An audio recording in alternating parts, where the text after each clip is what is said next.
Bom dia, saúdo a todos com a graça e a paz da parte do Senhor Jesus.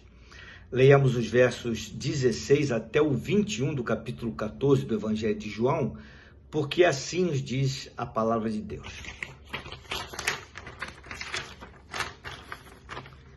E eu rogarei ao Pai, e ele vos dará outro Consolador, para que fique convosco para sempre, o Espírito da verdade que o mundo não pode receber, porque não o vê nem o conhece.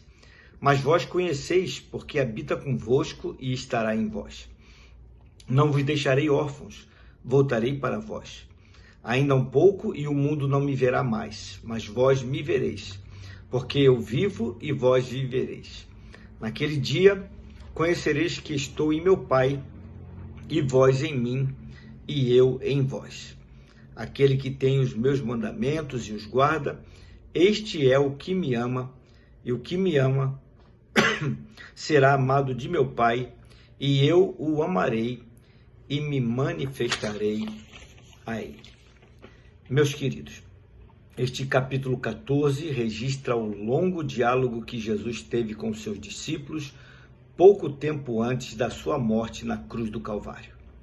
E aqui nesta parte da conversa, ele prometeu que pediria ao Pai que enviasse outro Consolador para estar ao lado dos seus discípulos, já que ele em breve partiria para o Pai e não queria deixá-los sós. E nestas palavras de Jesus, nós encontramos uma verdade importantíssima. O fato de que no Velho Testamento o Espírito Santo, ou o Espírito do Senhor, ou o Espírito de Deus, descia sobre a vida dos homens por diversas ocasiões, mas nunca permanecia por muito tempo. O pedido que Jesus disse que faria ao Pai é que o Espírito Santo, a partir da sua ascensão ao céu, viesse para ficar permanentemente com aqueles que são seus. Notem bem, o mundo, afirmou o Senhor Jesus, de maneira geral, não haveria de receber o Espírito Santo, pois ele é, assim como Jesus Cristo é, o Espírito da verdade, sendo que a humanidade como um todo rejeitou e tem rejeitado a Jesus, que é a verdade. Por tal razão, a ela não será concedido o Espírito da verdade. Se rejeitaram aquele a quem viram, como poderiam receber o Espírito invisível e insondável? Todavia, Jesus afirmou que aqueles seus discípulos já conheciam o Espírito, porque ele já estava trabalhando nas suas vidas por intermédio do próprio Senhor Jesus.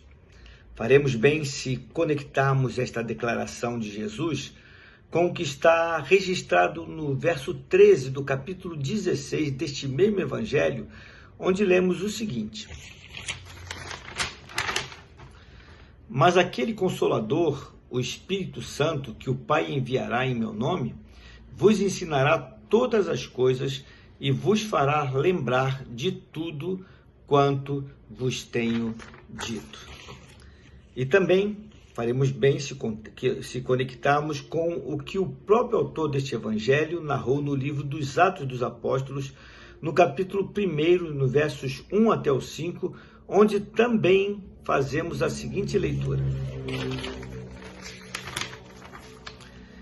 Escrevi o primeiro livro, ó Teófilo, relatando todas as coisas que Jesus começou a fazer e a ensinar, até o dia em que, depois de haver dado mandamentos por intermédio do Espírito Santo aos apóstolos que escolhera, foi elevado às alturas. A estes também, depois de ter padecido, se apresentou vivo com muitas provas incontestáveis, aparecendo-lhes durante 40 dias e falando coisas concernentes ao reino de Deus. E comendo com eles, determinou-lhes que não se ausentassem de Jerusalém, mas que esperassem a promessa do Pai, o qual disse ele, de mim ouvistes. Porque João, na verdade, batizou com água, mas vós sereis batizados com o Espírito Santo, não muito depois destes dias. Meus queridos, creio que resta claro que Jesus está falando da mesma pessoa. Assim como ele e o Pai são um, assim também o Espírito Santo é um com eles. Acompanhem, por favor, o meu raciocínio. Se Jesus é Deus, não poderia deixar outro no seu lugar que também não fosse um seu igual, que não fosse Deus. Se Jesus é a verdade e se o Espírito é o Espírito da verdade, então o Espírito é de Deus, porque Jesus é Deus. Se no batismo de Jesus, quem desceu sobre ele foi o Espírito Santo, então o Espírito Santo é Deus. Aqui temos uma revelação clara da Trindade Divina. Jesus finalmente prometeu aos seus discípulos que não os deixaria órfãos. Lembram-se de que lhes falei na segunda-feira que Jesus chamou os seus discípulos de filhinhos, conforme registrado no verso 33 do capítulo 13 deste mesmo evangelho? Pois bem, foi por tal razão que afirmou agora no verso 18 deste capítulo 14: não vos deixarei órfãos, voltarei para vós.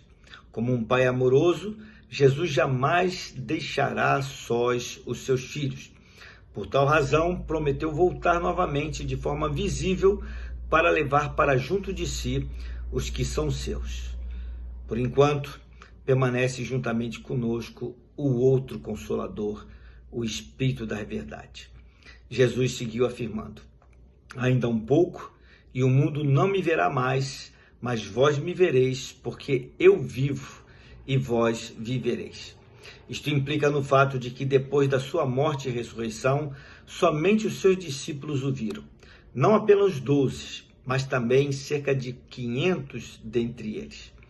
Os demais homens que o tinham visto até então, não mais o viram. A maioria ainda não o vê, nem o verá. Mas todo aquele que nele crê, o vê por fé.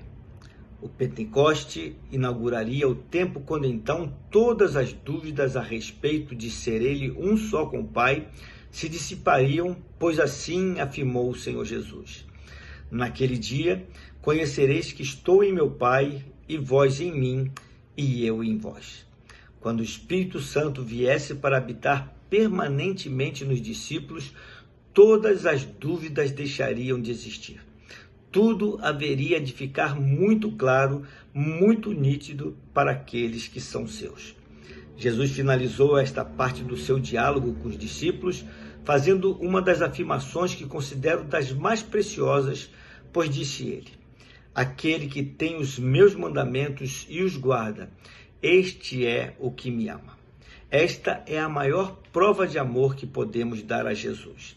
Podemos até fazer a ele lindas declarações de amor, mas de fato mostraremos que o amamos, tendo em nossas vidas e guardando e cumprindo em nossas vidas os seus mandamentos. E isto não implica em obediência forçada, em esforço para cumprir regras, nada desse tipo. Antes, implica em uma obediência que se dá por amor. E o resultado? O resultado não poderia ser outro. E aquele que me ama, declarou o Senhor Jesus, será amado de meu Pai, e eu o amarei e me manifestarei a ele. Que bênção gloriosa e que amor sem medidas. Vamos orar? Pai amado, Deus bendito, obrigado por todo o teu cuidado a respeito daqueles que são teus.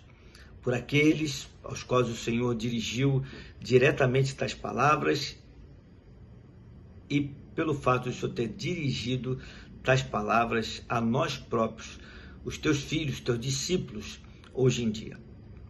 Obrigado porque o Senhor deixou muito claro que nós não estamos órfãos, não estamos sós. Teu Espírito Consolador habita em nós e um dia nós teremos a volta do nosso Senhor Jesus Cristo, que virá buscar-nos para habitarmos para sempre com Ele, porque Ele não é Deus de mortos. Louvado seja o teu nome, obrigado por verdades tão preciosas e que possamos amar-te verdadeiramente, obedecendo os teus mandamentos, guardando os nossos corações e cumprindo-os, não como uma forma de cumprirmos ritos religiosos, mas como uma resposta de amor ao amor insondável, infinito e eterno do Senhor. Louvamos e bendizemos a Ti e o fazemos no nome de Jesus. Amém. Meus queridos, tenham uma abençoada sexta-feira.